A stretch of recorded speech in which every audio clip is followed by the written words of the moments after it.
যোৱাকালিতো দেখিলেই যে কেনেদৰে আমি বিভিন্ন দলবোৰ একত্ৰিত হ'লোঁ, যিসকলৰ লগত আমাৰ কথাবোৰ আমি প্ৰায় আমাৰ মিলা প্ৰীতি হ'ল, তেওঁলোকৰ লগত আমি এতিয়া নেক্সট পৰ্যায়লৈ যাম, যি হ'ল যে কেনেদৰে আমি কিছু ৰাজহুৱা সভাত সকলোবোৰ আমি একত্ৰিত হৈ অংশগ্ৰহণ কৰিম।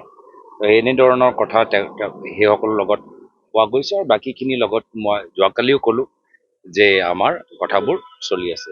এতিয়া এক ৰাতিৰ ভিতৰতো যোৱাকালি সন্ধিয়া ভাগত যি ক'লোঁ, আজি এক ৰাতিৰ ভিতৰতো কিবা ভাল যদি আমি দেখা পালোহেঁতেন তো নিশ্চয় আপোনালোকক জনালোহেঁতেন, হয়নে নহয়? একো নাই, একো বেয়া মই দেখা নাই। কাজিৰঙালৈ আহিছে, তাত সোমাবনে আপুনি? নাই, মই যোৰহাট গৈ আছোঁ আজি। নোসোমাই নেকি? উকিল গগৈ আপোনাৰ কাৰণে বাট চাই আছে। মই জনোৱা নাই, মইতো যোৰহাটলৈ গৈ আছোঁ। বানকাহীত আহি মোৰ ভাল লাগে।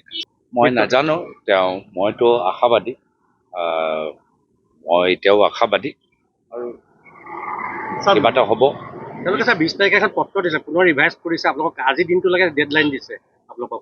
মই আশাবাদী, মই সকলোৱে বুজি পায়, অসমৰ জনসাধাৰণে বুজি পায় যে এটা আনুষ্ঠানিক বৈঠক যোগেদি, আনুষ্ঠানিক কিছু কথাবোৰ যোগেদিহে আমি আগবাঢ়ি যাওঁগে। বিভিন্ন দলৰ লগত যেতিয়া কথাবোৰ আমি পাতিছোঁ, সদায় আনুষ্ঠানিক বাবে ভালকৈ কথাখিনি পাতি বহলভাৱে তেওঁলোকৰ লগত যিদৰে আমি কথাখিনি প্ৰায় সম্পূৰ্ণ কৰিবলৈ সক্ষম হ'লোঁ, আশা কৰোঁ একে পদ্ধতিৰে আমি বাকী যিখিনি দলবোৰ আছে তেওঁলোকৰ লগত আমি একে চিন্তাৰে আমাৰ কথাখিনি আগবাঢ়ি যাব। বিশেষ মই অসুবিধা দেখা নাপাওঁ।